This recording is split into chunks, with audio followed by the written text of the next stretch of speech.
segala sesuatu yang kita benci, itu pasti akan dijauhi. Orang-orang yang membenci orang kaya, dia secara tidak sadar menjauhi diri dari kekayaan. Seberapa keras dia bekerja untuk kaya,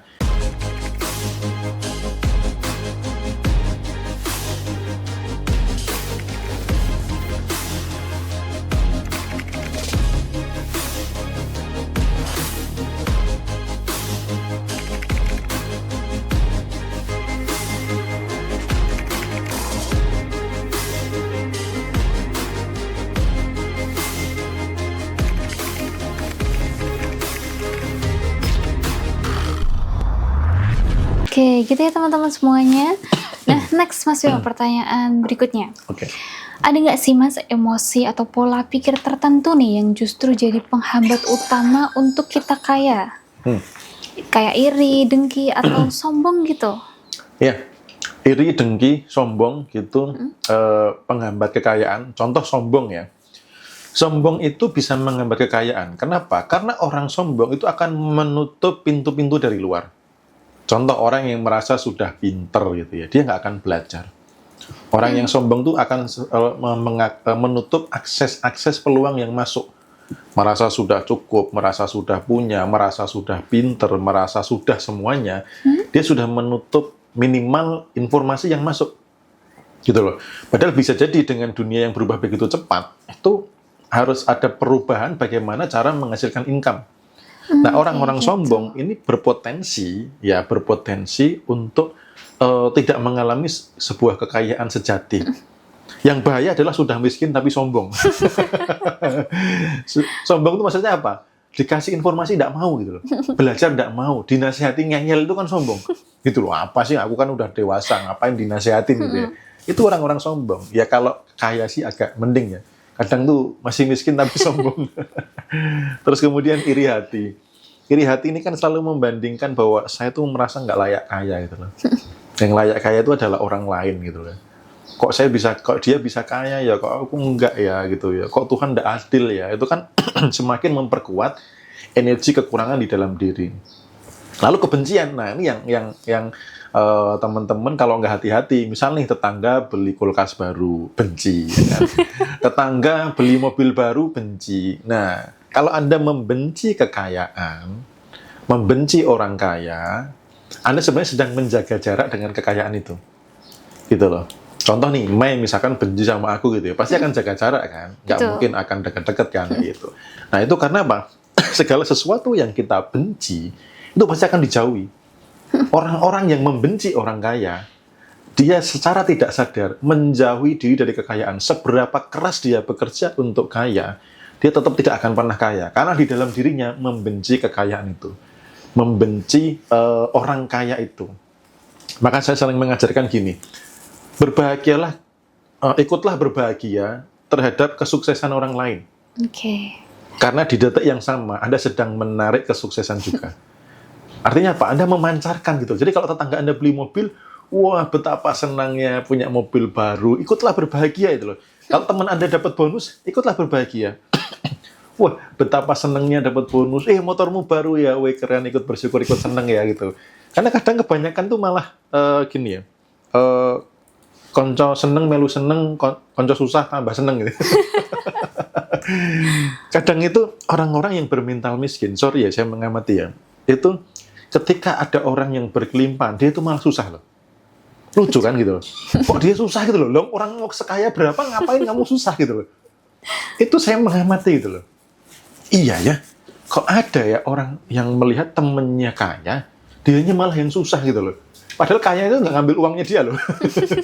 Yang menggosipkan entah korupsi lah, entah penjilat lah, entah nanti jangan-jangan main sama pejabat atau apalah gitu. Jadi selalu ada kata-kata yang membuat dia tuh nggak suka gitu loh. Nah maka coba deh teman-teman cek, kalau ada orang di sekitar Anda yang lebih kaya, apa respon Anda? Apakah susah, apakah benci, atau sebaliknya gitu. Oke, gitu. Jangan lupa cek ya ini teman-teman semuanya. Oke, berarti emosi negatif tadi kayak iri, dengki, sombong itu adalah kayak virus penghancur kekayaan dari dalam diri gitu ya Mas ya? Betul, karena everything is energy, dan itu kan energinya kekurangan. mau punya energi kelimpahan tapi dirusak oleh virus itu tadi, ya akhirnya yang memancar ya energi kekurangan lagi, yang ketarik frekuensinya, peristiwanya ya peristiwa kekurangan lagi gitu. Oke, nah kan banyak orang nih yang sadar bahwa iri, dengki, sombong itu nggak boleh, tapi tetap aja nih dihidup-hidupi tuh sifat-sifat itu. Itu berarti sama dengan kita sengaja gitu ya menjauhkan diri dari kekayaan gitu ya Mas? Ya, rata-rata begitu, dan juga kadang orang tuh nggak sadar. Nggak sadar bahwa dia itu punya kebencian, nggak sadar bahwa dia itu sombong gitu loh. Bahayanya orang sombong itu nggak sadar kalau dia itu sombong gitu loh. Jadi kemana-mana tuh sok gitu ya. Wah, kalau ngomong paling banyak gitu kan. Padahal ya coba deh teman-teman ketika ngumpul gitu ya. Saya tuh paling seneng ngamati. Dulu kan saya jadi pengamat ya, karena di alumni sebuah kelas yang ya berbayar 7 jutaan lebih itu kan yang datang orang-orang lumayan ya. Saya ngamatin loh, ternyata tong kosong berbunyi nyaring itu bener itu. Bahkan saya ikut kelas yang 12 juta lebih itu ya, kumpul sesama alumni. Yang tenang, yang kalem ketika saya dalami, wih kekayaannya ternyata enggak gitu. Dibandingkan yang tadi tong kosong yang cuap-cuap gitu, ya ternyata bunyinya nyaring gitu. Rata-rata orang yang sombong tadi gitu ya, kalau nggak sadar sedang sombong ya, ya dia juga sebenarnya menjauhi dari kekayaan itu, ternyata realitanya pun terbukti gitu loh, kayak gitu. Iya ya bener ya, kalau orang kaya yang bener-bener kaya tuh cenderung sederhana, terus nggak banyak Santai. ngomong gitu ya Mas ya? Santai, tenang, nggak perlu butuh validasi kok. Yang penting tuh saldo rekening gitu loh, bukan pengakuan orang bahwa wah kamu memang kaya gitu, bahwa jangan sampai orang melihat aku tuh nggak punya duit, bukan soal itu. Mau dilihat susah sama orang lain pun, yang penting saldo rekening banyak, yang penting keluarga bahagia gitu. Jadi nggak penting lagi yang namanya validasi dari luar gitu. Makanya kalau orang kaya, kita bahas kekayaan sejati ya, cenderungnya itu nggak suka flexing gitu ya. Kayak saya waktu punya mobil pertama kali, saya beli mobil itu kan nggak ada yang tahu, teman-teman nggak ada yang tahu. Karena nggak ada yang saya posting gitu di medsos, atau wah saya buktikan bahwa saya bisa lebih sukses daripada saya bekerja di tempat yang dulu, bisa gitu, nggak ada. Tahu-tahu teman saya ketemu gitu, kaget gitu loh. Termasuk saya punya rumah pun juga sama. Ada yang kemarin teman saya itu nyasar ke kontrakan. Bro, aku udah deket gitu kan. Dia udah Sherlock loh. Waduh, aku nggak inget kalau harus ngasih tahu bahwa aku tuh sudah ada rumah sendiri gitu. Saya kasih tahu, oh bro, sorry aku pindah rumahnya di sini gitu. Nah, yang begitu loh. Jadi mereka tuh sudah nggak perlu kayak flexing, kayak validasi. Udah, kekayaan tuh cukup dari dalam, cukup kita yang menikmati kok, nggak harus diumbar-umbar dengan kesombongan, dengan validasi, dengan ngejar-ngejar kebahagiaan semua gitu ya. Oke, nah gimana Mas cara membersihkan emosi negatif ini? Ya bisa teman-teman misalkan meditasi, ya self talk gitu ya. Terus kemudian saya paling seneng sih meditasi sih ya. Self talk, afirmasi juga bisa. Supaya kita itu terbiasa gitu loh. Karena meditasi itu kan dari bahasa Sanskertanya kan itu kan melatih diri atau menjadikan diri familiar dengan, untuk terbiasa dengan. Makanya orang-orang yang meditatif, dia pelaku meditasi, rata-rata tuh tenang gitu. Vibes-nya tuh tenang, kalem, santai, tapi bukan lemah ya. Dia memiliki energi yang besar.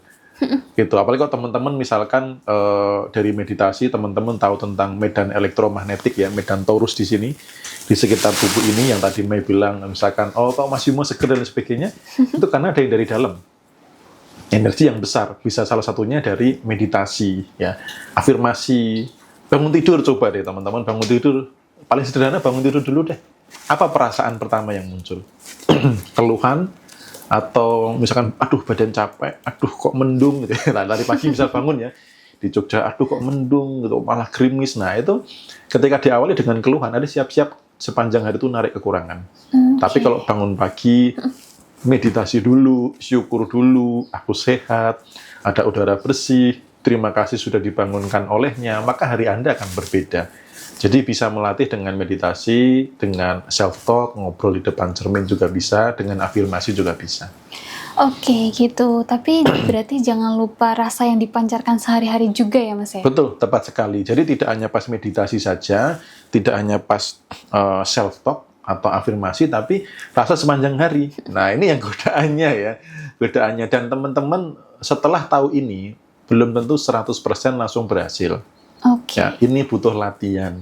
Ini butuh kebiasaan karena tubuh itu punya hormon yang dia tuh kecanduan atas peristiwa di masa lalu. Atau tubuh ini punya sistem otomatis gitu.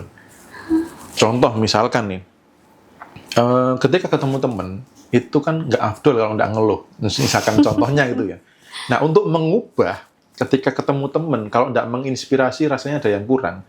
Itu butuh proses yang panjang. Saya belajar untuk stop mengeluh itu kurang lebih 1 tahun loh. Jadi teman-teman sadarlah untuk berproses gitu ya.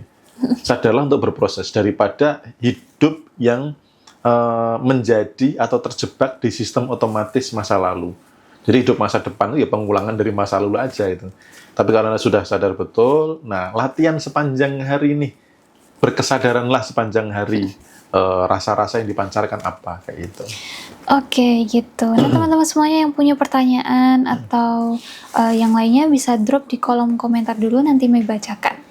Nah, next Mas Bimo, kita akan bahas tentang waktu, informasi, dan lingkungan itu adalah penentu garis hidup. Mas Bimo kan sering banget ya kita dengar ya, waktu adalah uang. Tapi kok kayaknya ada orang yang ngabisin waktunya itu sama aja, tapi hasil uangnya itu beda jauh. Nah, ini apa sih rahasianya, Mas? Iya, jadi saya pun juga waktu meriset orang miskin dengan orang kaya adalah cara mereka menghabiskan waktu. Sama-sama dikasih 24 jam, tapi orang kaya itu menghabiskan waktunya itu dengan produktif gitu loh. Ya, saya dulu waktu masih kerja, bagaimana setelah kerja, waktu saya itu nggak terbuang sia-sia. Okay. Nggak hanya untuk nongkrong-nongkrong. Kalau dulu scrolling media sosial tuh belum terlalu, godaannya nggak kayak se-ekstrim sekarang ya. Gitu loh. Sekarang tuh ekstrim banget gitu loh. Kadang tuh rebahan scrolling TikTok itu tahu-tahu sudah setengah jam lebih gitu loh. Sejam tuh nggak berasa. Kalau zaman saya dulu waktu saya masih kerja itu, godaannya ya paling nongkrong sama temen gitu ya. Terus kemudian hiburan-hiburan yang semu gitu loh. Jadi kayak paling sering nongkrong, ngopi, dan dengan teman-teman yang senasib seperjuangan gitu loh. Jadi kayak memperkuat kondisi bahwa kita sesama makhluk yang saat ini sedang menderita, gitu. Sedang berjuang dalam penderitaan gitu loh. Nah gitu, jadi coba teman-teman amati bagaimana cara Anda menghabiskan waktu gitu loh. Ya. Teman-teman bisa tanya ke Mei ya, seberapa saya produktif memberikan ide dan lain sebagainya, proyek ke depan apalagi, besok podcast apalagi. Itu ketika ada waktu, itu bagaimana memanfaatkan untuk hal produktif. Jadi orang-orang kaya itu ketika ada waktu, mereka tuh memanfaatkan untuk hal yang produktif. Ya, contoh seperti seorang Timothy Ronald mengajarkan untuk apa? Bekerjalah keras dulu, kumpulkan uang sebanyak-banyaknya dulu gitu ya. Nanti baru setelah itu, nah, buatlah uang bekerja untuk Anda. Gitu. Nah, maka mereka ketika di sela-sela waktu, mungkin ketika uangnya sudah banyak, yang dia lakukan adalah apa? Aku investasi kemana lagi? Mempelajari investasi-investasi yang aman, investasi-investasi yang profitnya oke, gitu ya, atau pengembangan bisnis apa lagi. Jadi mereka selalu memanfaatkan waktunya secara produktif. Nah, buat orang-orang yang miskinnya awet, cek ya bagaimana mereka menghabiskan waktu sepanjang hari. Apakah hanya untuk gibah-gibah, ketemu orang untuk ngomongin orang lain, ya kan? Apakah hanya untuk flexing, ya, berburu tempat kuliner, lalu selfie memamerkan dan lain sebagainya ya. Jadi cobalah teman-teman mulai meriset. Apa bedanya orang kaya sama orang miskin? Nah, cara menghabiskan waktu itu menjadi salah satu kunci yang krusial. Apakah hanya untuk sia-sia atau untuk hal produktif? Kalau hal-hal produktif, otomatis ini menghasilkan gitu loh. Walaupun mungkin hasilnya kecil, walaupun belum banyak, tapi kalau terlatih, itu lama-lama jadi banyak.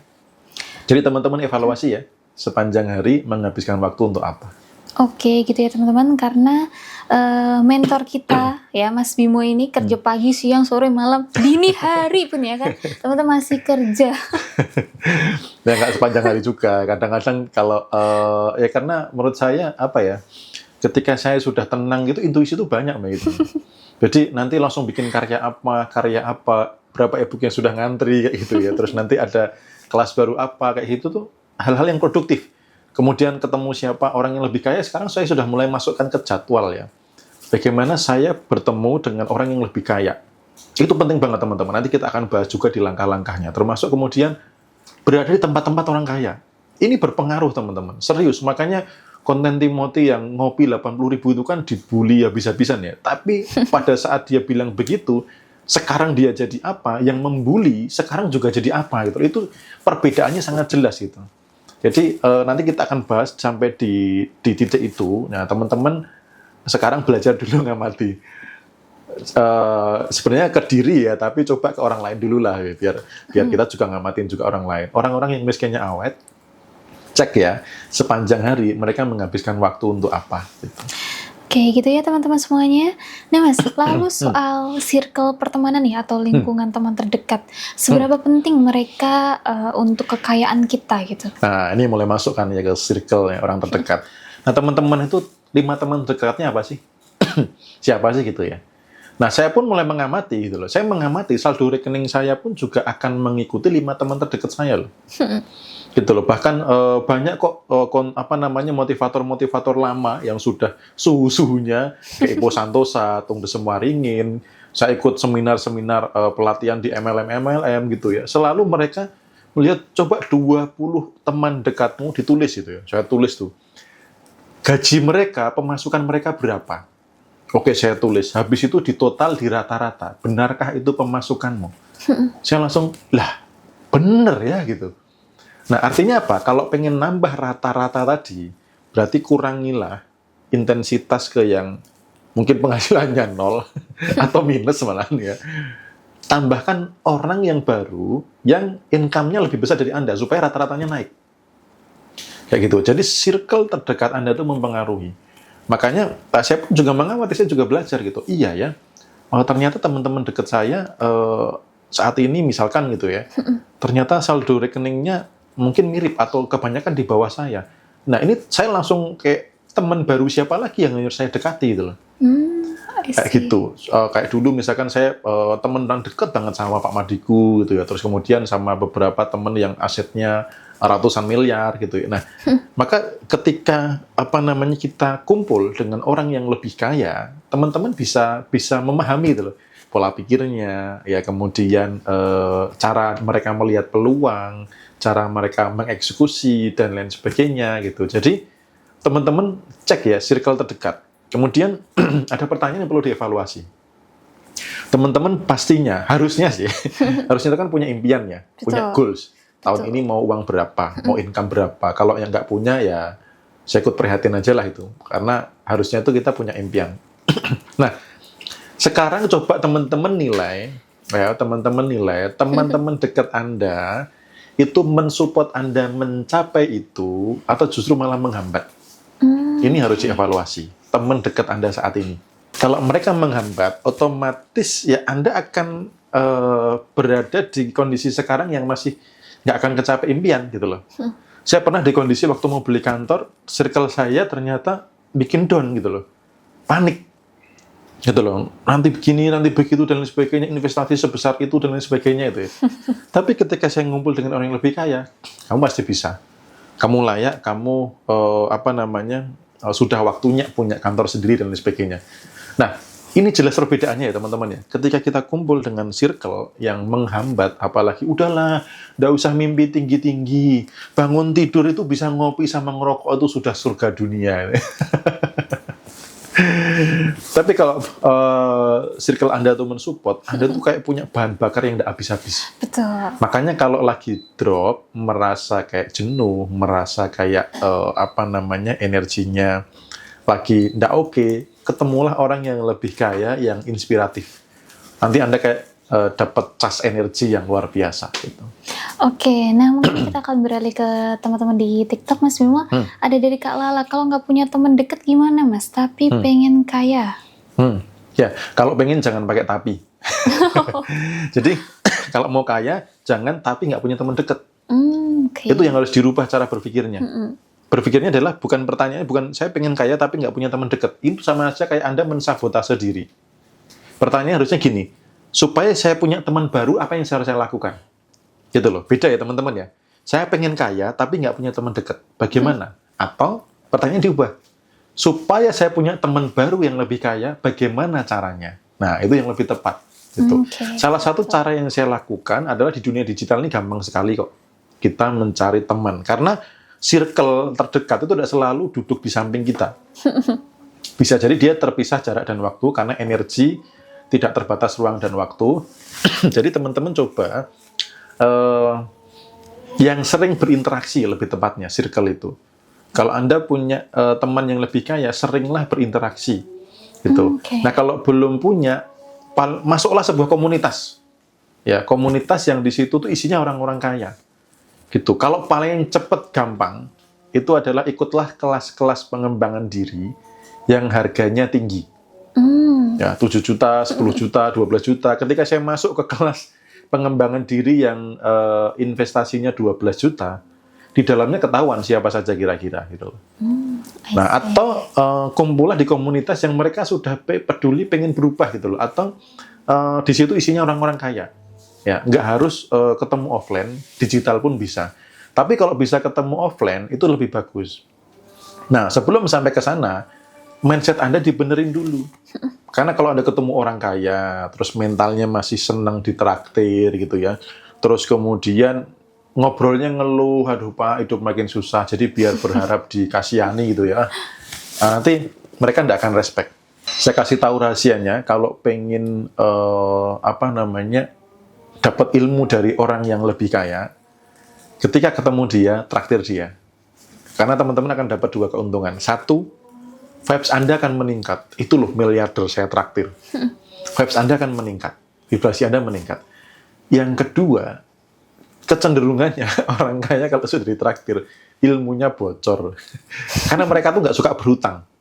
Begitu dibaikin, mereka harus memberikan sesuatu yang jauh lebih berharga dari nilai traktiran itu. Bisa jadi sebuah ilmu yang bisa mendatangkan income yang berlipat-lipat dari itu. Ya, ciri-ciri orang kaya di awal yang siap jadi kaya itu mampu menunda kesenangan. Kesenangan untuk belanja, kesenangan untuk nongkrong-nongkrong, nongki-nongki biar nggak ketinggalan info atau apa.